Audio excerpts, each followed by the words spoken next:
vlogs, Badong Aratelis po. Pag-uusapan natin ngayon, ito po, no?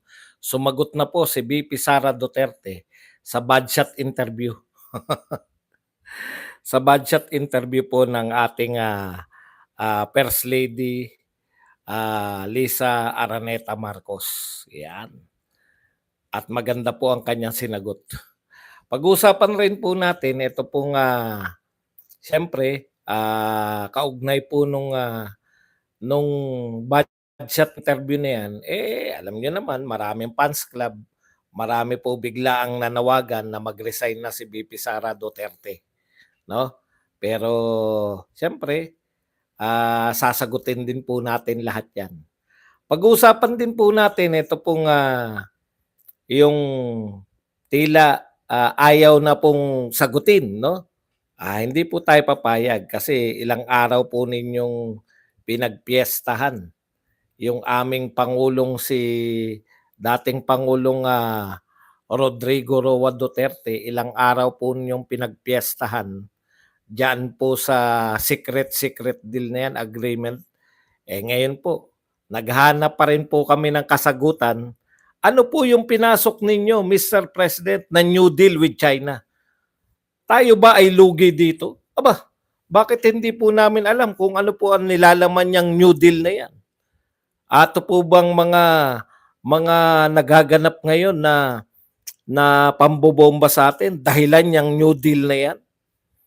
Isa pa po, bakit po dumadagsa ang Chinese student, partikular sa Cagayan?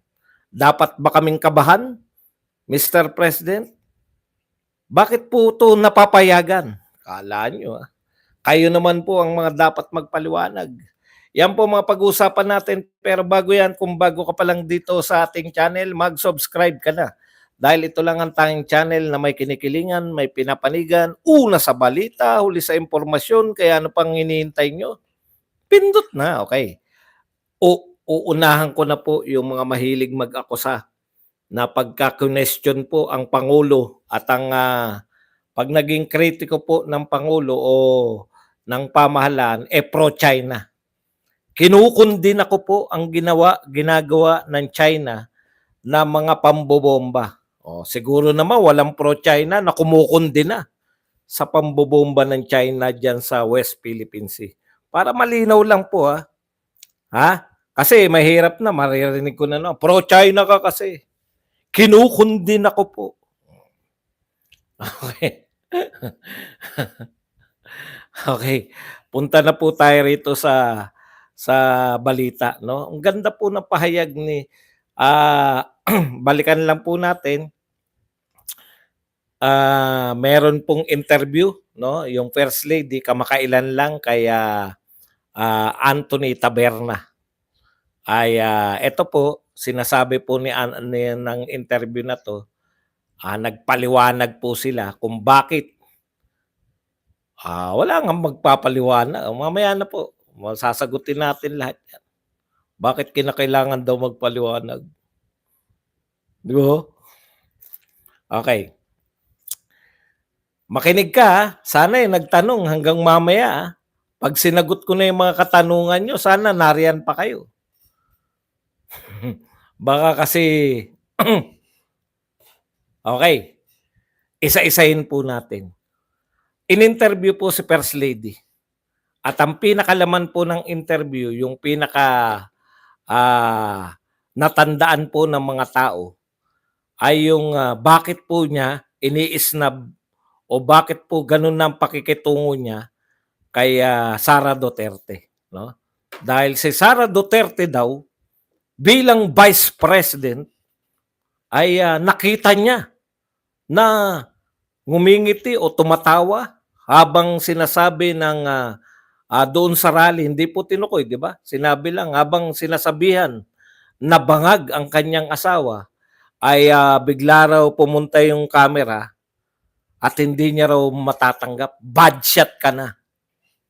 Ayun po yung pinaka di ba? Yung iba po, na yan, mga pinaubaya na po natin sa mga bading. Yung pagsagot, yung ibang mga issue katulad ng kung ano man yun. Kasi pang bading dong, mga samaan lang nila ng loob, mga bading-bading issue na lang. Okay. Sa madaling salita, sumagot na po. Sabi naman sa inyo mga Duterte, masarap suportahan. Kasi hindi ka po niya ihahang. Hindi po yan, wala po sa ugali ng Duterte na pag may questionable, no? Hahayaan lang, baka makalimutan. Lilipas din yan. Ha? Wala po sa ugali ng Duterte yun. Pag nag-akusa kayo, sasagot po yung mga Duterte. Hindi po ba napakasarap na suportahan yung mga sinusuportahan mo? Malinaw sa inyong mga supporter kung ano yung pinaglalaban? Di po ba? Kasi mahirap po yung pati yung mga supporter, putya, walang alam na dahil wag na tayong sumagot diyan. Lilipas din yan. O, yun po ang katotohanan. Okay. Ito po, ang sagot ng ating pangalawang Pangulo. Tandaan po nyo dahil po maraming fans club pala to, ngayon ko lang po natuklasan. Ang dami po palang fans club ni First Lady Lisa Marcos, no? Kasi biglang ang dami na pong nanawagan. Tumawa lang si BP Sara. Ano, nakalimutan ko yung term niya kung tumawa o ngumiti. Malamang tumawa. Tumawa lang sa bangag.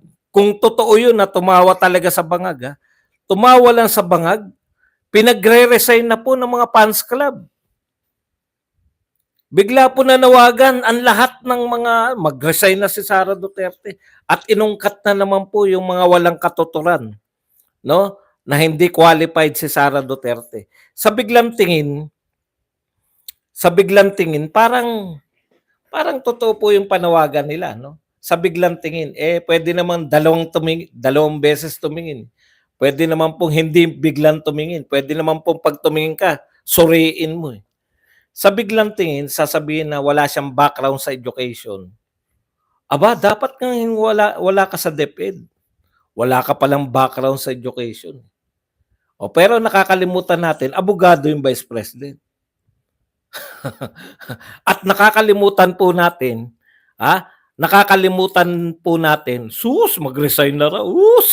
Sus ka rin. Sus! Ganyan lang po, mga bobo kasi yung mga yan. Wala pong katwiran. Sus! Katwiran na. Sus! Okay, balik po tayo sa mga tunay na diskusyon. Huwag po yung sa, sus! Mag-resign na. Sus! Yun lang po ang sasabihin nyo. Bakit mag-resign? Sus! Ganyan po kababaw yung mga yan. Nasaktan po kasi. Na bad shot na sa akin yan. She crossed the line. Kaya mag-resign ng panawagan. Hindi po si First Lady na, sus! Sus! Hindi po si First Lady. Hindi po si First Lady na nawagan na resign. Yung kanyang mga kapanalig. Sus! Resign na. Sus! Yun lang po katwiran, no? Sus. Bakit mo pinag-resign? Sus!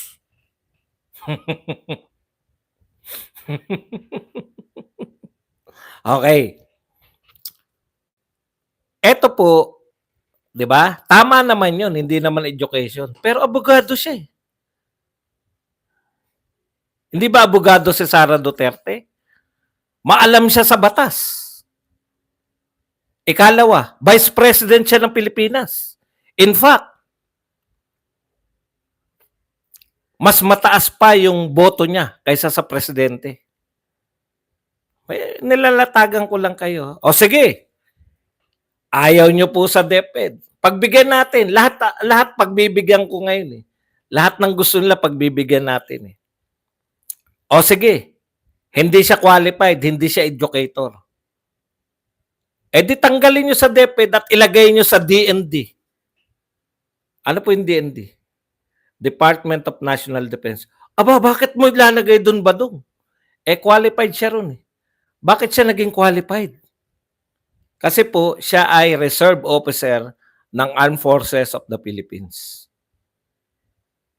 Payag kami. Tanggalin sa DepEd, ilipat sa Department of National Defense. Qualified ba si Sara sa Department of National Defense? Qualified. Hindi niyo po pwedeng sabihin na tanggalin lang sa pwesto at wala na. 'Di ba? Pagbigyan kayo. Sige, tanggalin sa DepEd. Ang katwiran nyo, hindi siya educator. Ilagay nyo siya sa pasok siya. Actually, dun siya nag-apply. Department of National Defense. Bakit? Siya po ay reserve officer ng Armed Forces of the Philippines. Bakit hindi nyo siya nilagay sa DND? Di ba? Kayo nga ang hindi naglagay sa qualification niya. Qualified siya sa DND, hindi nyo nilagay. Kumbaga, binabaliktad nyo no? Kumbaga sa hindi nga yan yung gusto ni Sara Duterte. Hindi nyo na nga binigay. Alam niyo ibig sabihin? Being as a good soldier, yun yung training nila, di ba? Maging sumunod. Di ba? Isa po sa 11 general orders. Nakalimutan. obey first before you complain. Kasama yun, di ba? Kung hindi ako nagkakamali. Qualified siya sa Department of National Defense. Wala po ba nakaisip sa atin nun? Na Vice President po siya ng Pilipinas. Lahat po ng Vice President ng Pilipinas, binibigyan po ng cabinet position. Lahat ng kilala ko. No? Pero siyempre, nauna kila Cory, hindi ko nakilala yan. Pero lahat po, may cabinet position ang Vice President. Yun po yung mga Vice President na hindi ka partido, hindi ka team ng mga, tignan nyo sa ERAP, saan nilagay sa ERAP? PAOK TF ba? Meron sa ERAP. Si Gloria, meron si Gloria. Si Noli De Castro, meron. Ibig nyo sabihin, no? Ibig nyo sabihin, eto, wala nakakaisip nito kayo sa mga kapanalig. Ibig nyo sabihin, yung ka-unit team, yung nagpanalo kay Pangulong Marcos, hindi nyo bibigyan ng cabinet position? Baka kasi hindi nyo naiisip Lahat po ng mga tinatawag nating mga Vice President, binibigyan po ng cabinet position. Jejo Marbinay, meron din pong position sa gabinete. Bukod tangi, kung sino yung ka-unit team, wala kayong balak bigyan ng posisyon. Bakit? Di ba?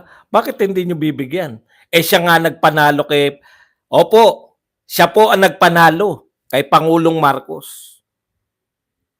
Aminin nyo man at hindi. Di ba? Sasabihin nyo, hindi siya qualified. Huwag mong bigyan ng posisyon, ganun. Di dun siya dapat sa qualified. Ito masama pong pakinggan sa mga teacher, no? Pero being a good soldier, hindi po yan ang gusto ni VP Sara Lantad na lantad po ang gusto niyang hawakan yung DND dahil gusto niya nang tapusin yung problema natin sa insurgency. Alam po natin lahat yan. Di ba? Alam po namin lahat yan. DND ang gusto niya. Hindi nyo na nga binigay Tapos ngayon, nasa DepEd. Biruin nyo, si Noli De Castro, merong cabinet opposition. Samantalang hindi ka partido yan. Kanino ba si De Castro? Sinong presidente nung si De Castro? Hindi po yan hindi po yan kapartido ng nanalong presidente. Kasi si Sara Duterte lang yung kapartido O kasamang tumakbo Imposible, di ba? Yun ang gusto ninyo. Imposible. Pwede ba naman yun? Sa tingin niyo yung mga tao,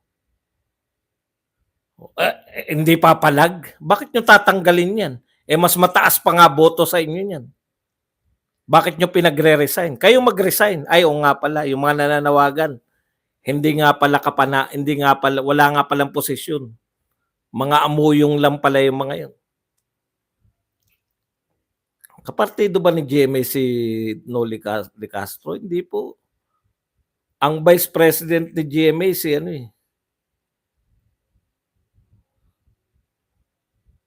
see? Kaya po, imposible po yun. Pwede po yun ililipat sa DND, tatanggalin si Gibo. Qualified siya ro'n, wala na kayong makakatwiran. Eh, ayaw niyo rin, 'di ba? Ayaw niyo rin 'yan, eh. Pinaiikot niyo kami, hindi naman kami mga bobo. Ano kami, si Mike Abe tsaka si Coach Janet? Hindi kami gano'n. Kaya namin sagutin 'yan. Pagre-resign ninyo, bakit? Walang karapatan ang nagpanalo sa pangulo na magkaroon ng cabinet position? Hindi niyo kayang sagutin 'yan, 'no? Okey, balik na po tayo. Ikalawa po, hindi, dito pa pala tayo, hindi pa pala tayo nagsisimula. Ano pa babalikan natin yung sinabi ni Vice President. Ano pa lang pala yun, eh, yung kumbaga nilatag ko pa lang. Mga kababayan, bilang tao, karapatan ni unang ginang Lisa Marcos na makaramdam ng sama ng loob at galit. O, interpret po natin, ha. Para yung paikliin po natin kasi malalim yung pabababawin po natin. Mga kababayan, bilang tao, karapatan ni unang ginang Lisa Marcos na makaramdam ng sama ng loob at galit. Okay, interpret po natin yan. Mga kababayan, si unang ginang ay isang taong punong-puno ng sama ng loob at galit. Okay ba? Subalit ang kanyang personal na damdamin ay walang kinalaman sa aking mandato bilang isang opisyal ng pamahalaan. Pero wala siyang pakialam sa akin dapat. Oh, di ba?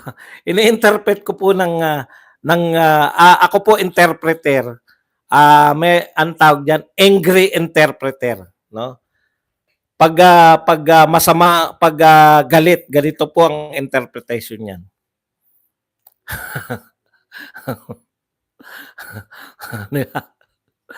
Upang makausad tayo, iwan na natin ang pribadong pag-uusap sa pagitan lamang namin ni Pangulong Bongbong Marcos Jr. at ang mga susunod na hakbang. Ano interpretasyon mo ba doon? Okay, wag na natin silang intindihin. Yan ang sinasabi niya, no? Mga kaigsunan, ito, dapat ay nakatutok tayo sa pagtugon ng suliraning hinaharap ng ating bansa. Anong interpretasyon mo ba doon? Dahil kung ano-ano ang pinagtutuunan nyo ng pansin, babalik ko lang kayo na marami tayong problema. Yan. Yan ang sinasabi ni Bibi Sara. Ako interpreter, eh. Patuloy ang pagtaas ng presyo ng pagkain, iba pang bilhin at ito ay mas nagpapahirap pa sa dinaranas na gutom o kawalan ng sapat na pagkain ng mahihirap nating kababayan. O mga walang hiya kayo, magtrabaho kayo. Hindi yung kung ano-anong tiyatya, hindi kung ano-anong pagnanakaw ang ginagawa nyo. Pababain nyo yung presyo ng bilihin. Yan yung kahulugan. O ito po ang sinabi. Nagbabadya rin ng kakulangan ng supply ng tubig at kuryente habang talamak naman ang pinagbabawal na droga. Bumalik na ang droga dahil sa inyong mga hinayupa kayo. Tinigil nyo yung war on drugs. Yan, bumalik na yung droga. Yan ang interpretasyon yan. Wala naman kayong magawa sa kuryente, brownout, at wala tayong tubig. Samantala, hindi rin natatapos ang banta ng kriminalidad, terorismo, at insurhensiya sa ating bansa. Nariyan pa rin yung mga hinayupak na NPA, mga kriminal, at yung mga NPA. Kini ang butang nga angay natong hatagan o pagtagon. Unahin natin ang Pilipinas. Syukran. Unahin po natin ang tunay na problema. Unahin po natin ang Pilipinas. Maraming problema sa Pilipinas. Inuunan nyo yung makisimpatya sa budget ako dyan. Biruin nyo, nakisimpatya ang lahat ng loyalista at supporter at mga dilawan sa budget. Kaya kayo nanawagan muli ng Sara resign? No? Yun ba ang problema natin? Ang problema, kaya ito, tama yun, eh, no? Itong interview na to, At tsaka yung pagsagot ni Sara Duterte, eto po, sumasagot po yung ating Vice President para po, muli tayong ano 'no, kasi nakakalibang po, eh. Tignan niyo po, nag-anuhan na 'no, yung cute kami, kayo mga pangit. Sumagot naman yung mga badingdong. Sino sa'tin ang mas pangit? 'Di ba? Diyan lang po napupunta yung ano, eh, kasi kaya ganyan yan sabi ng isang badingdong, kasi kaya ganyan yan nagseselos yan kay VP Sara. Eh, panay nalibang na po tayo ta's lumabas pa yung mga dating karelasyon ni PBBM. Parang nililibang po tayo nitong mga 'to na nawawala po yung focus natin sa mga tunay na suliranin ng bansa. Kaya kaya sinabi ni Sara Duterte yun 'no. Maganda po yung pahayag ni VP Sara, eh, 'no. Ang dami na ngang problema, uunahin niyo pa kung sino mas cute. Sino ba ang mas cute? Si Lisa Marcos ba o si Sas Rogando Sasot? Naging gano'n na po yung usapin. Nagseselos ba talaga kay Sara Duterte? Ayun naman ang gustong ipasok ni Harry Roque. Hindi po yan ang tunay na problema ng Pilipinas, eh. Ang tunay na problema ng Pilipinas, eto po, sabi ni Sara Duterte, patuloy na pagtaas ng presyo ng pagkain, bilihin, nagpapahirap sa mga kababayan, kakulangan ng supply ng tubig at kuryente, talamak pa rin ang pinagbabawal na gamot, nariyan pa rin yung banta ng kriminalidad, terorismo at insurgensiya. Tapos uunahin nyo kung sino mas cute. Ang pinag-uusapan, maski ako nakisama sa usapan, eh. Sino ba nagpasimula? May mga ganun pa ako. Saan ba nagsimula yan? Galing talaga ng mga Duterte, no? Dinadala po tayo sa usaping kababawan. Di ba? Sa totoo lang po, ilang araw na po ang pinag-uusapan sino mas cute. Si Lisa Marcos o si Sasot o sino mas walang katotoran. Nagseselos ba o hindi? Wala rin pong katotoran. Bakit po napunta rin discourse natin? Tinatama lang po ni BP Inday. Yan po yung leader. Pag naliligaw, di ba ang mahusay na pastol? Kaya nga may pastol, di ba ganun yung leader, yung pastol? Inaakay mo sa tamang landas. Kaysa nagkukwentuhan tayo ng walang katuturan. Wala pong katuturan yan, eh. Eh ano kung budget ka? Parang sinasabi ni BP Sara, eh, di ba? Eh ano kung budget sa akin? Eh di ma-budget lang siya. Wala naman po siyang pakialam sa akin. Hindi niyo ako pwedeng tanggalin sa ano.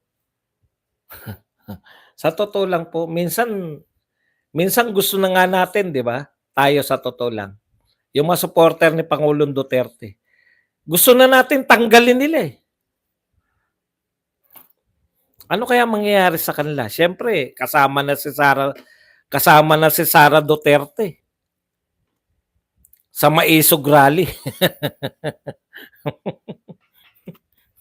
Alam niyo yun? Mas masakit po sa ulo si Sara Duterte na tanggalan niyo ng posisyon. Kasi magiging vice, hindi naman po katulad ni Leni yan, eh. Si Sara Duterte, may command po yan. Kita niyo naman sa lahat ng tao. Sa lahat ng survey, number 1 sa lahat ng survey.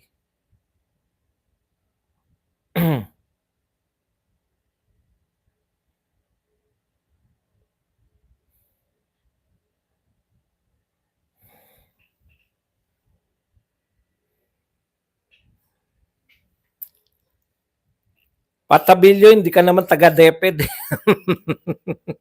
Hindi ikaw ang pinagre-resign. Eh ikaw, magnanakaw kaya. Ang nakakaisip lang yan, yung mga magnanakaw. Bakit ako magre-resign sa DepEd? Eh laki-laki ng budget, pinakamalaki. Utot mo. Ganyan talaga utak na magnanakaw, 'di ba? Malaki budget, hindi ako magre-resign. Bakit hindi DepEd ang hiningi niya nung una pa lang? Eh, pinakamalaki yung budget ng DepEd. Bakit DND ang, gusto niya? Oh, sagot Abilio, sagutin mo 'yan, assignment mo 'yan. Bakit hindi DepEd kung ang gusto mong sabihin, na hindi siya magre-resign sa DepEd dahil sa pondo? Bakit hindi DepEd ang hiningi niya nung simula pa lang? Yan, may assignment si Abilio habang nagkukuwentuhan tayo. Ire-research niya yan muna. Tataktakan muna yung utak niya. Matalino yan si Abilio eh. Ang utak niya narito eh. Tataktak niya muna. Tataktakin niya. Okay. Punta na po tayo. Alam niyo, Mr. President, no? Nagkakalimutan po tayo. Nung sinabi niyo po na inamin ng Chinese Embassy na meron silang agreement with PRRD. Nagtatanong kayo, no? Ano ba yung, bakit sikreto? Ano yung pinamigay nyo, Mr. President? Eto po, Mr. President. Hindi nyo pa rin po sinasagot, no? Eto ano yun lang po natin, ibalik lang po natin, yung sinabi ng China. Same source.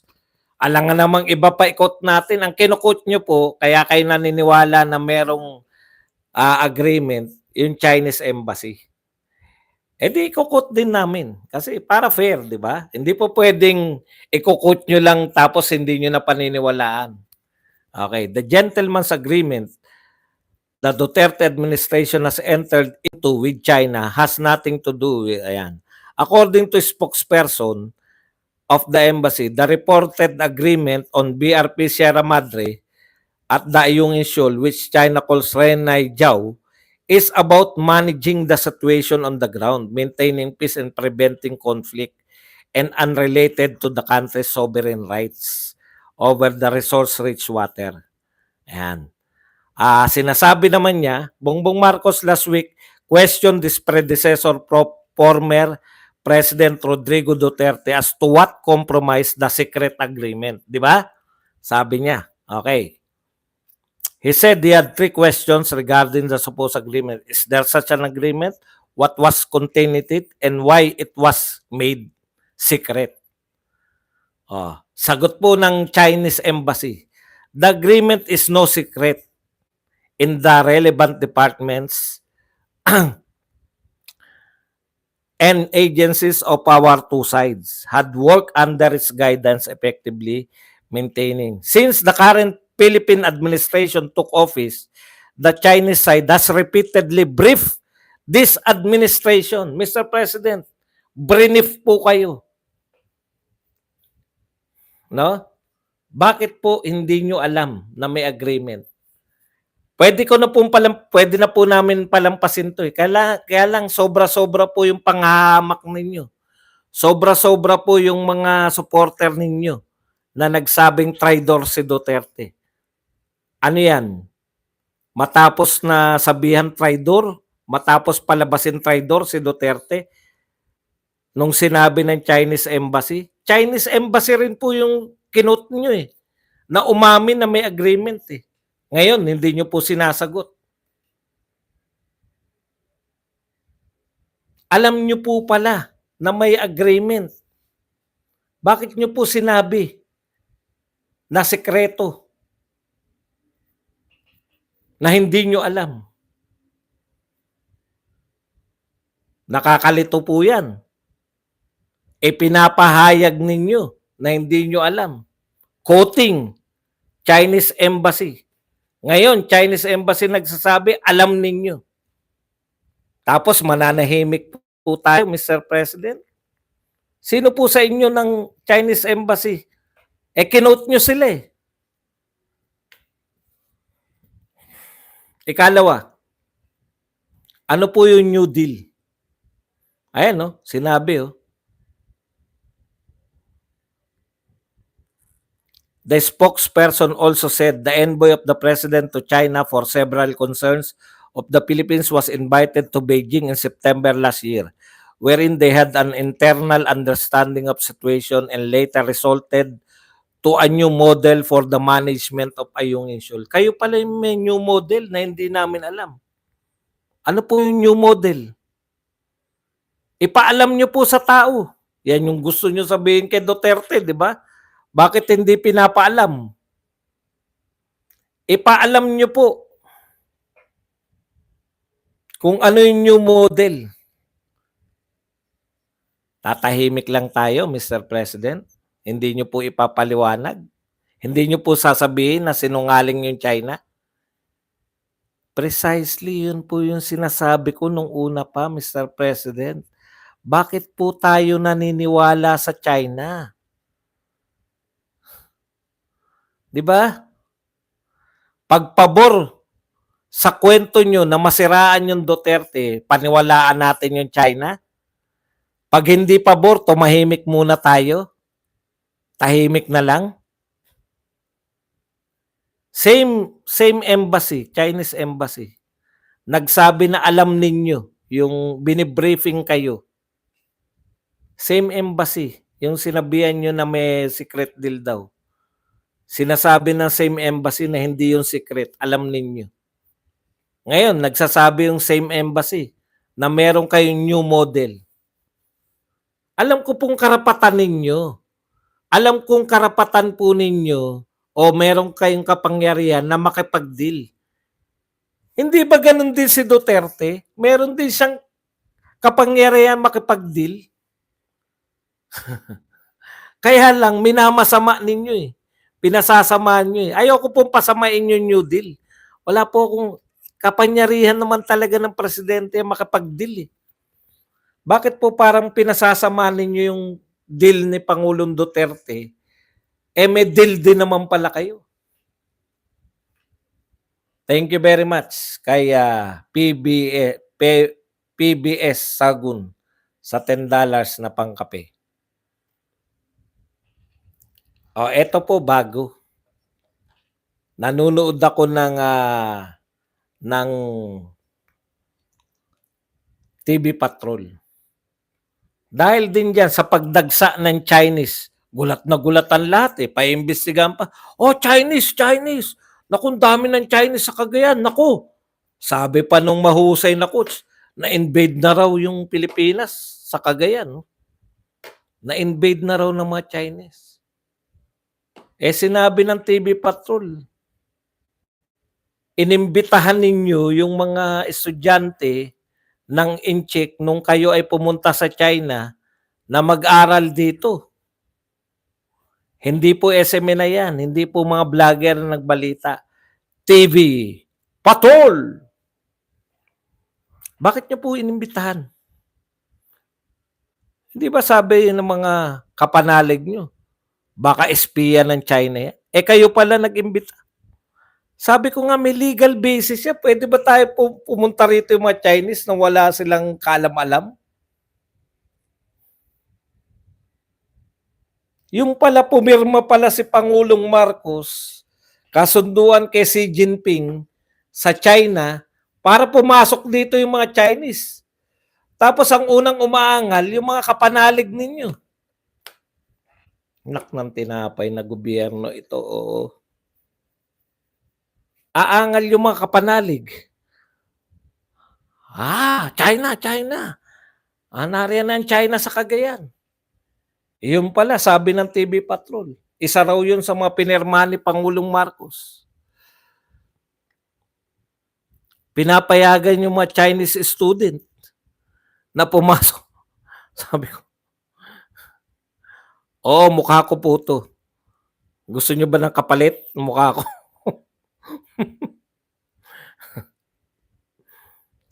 Ako ba nagsabi niyan? TV Patrol na nagsabi niyan.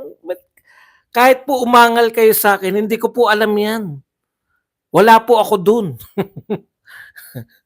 Yung state visit daw ni Pangulong Marcos dyan sa China, ayon sa TV Patrol, pumirma siya ron na yung mga university, kaya nga po may mga incheck pala rito sa Cagayan at sa ibang mga, kayo naman kayo Ngal yung pala presidente niyo pala nakipagpirmahan sa China, eh, kasi tahimik hindi naman kumikibo, eh.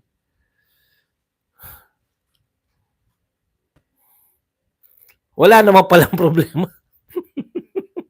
Nakipagkasunduan pala. Hindi ko po sinasabing mali ang makapagkasunduan. Eh, nakipagkasunduan tayo, siya po yung otoridad sa foreign relations. Ang problema, bakit yung mga kapanalig niyo yung umangal? Dapat nga kami Ay nako. Ay, coach. Coach at Abe, sagutin niyo yan. Kayo raw pinakamatalino eh. TV Patrol, no? TV Kate, no? Makati sa ulo tong gobyerno na to. Yan lang po ang ating topic. Ngayon, pwede na po kayo magtanong. Yan, may panahon po para sa pagtatanong. Ngayon pwede na, hindi na magtatanong yung mga yan. Pustahan. Ha?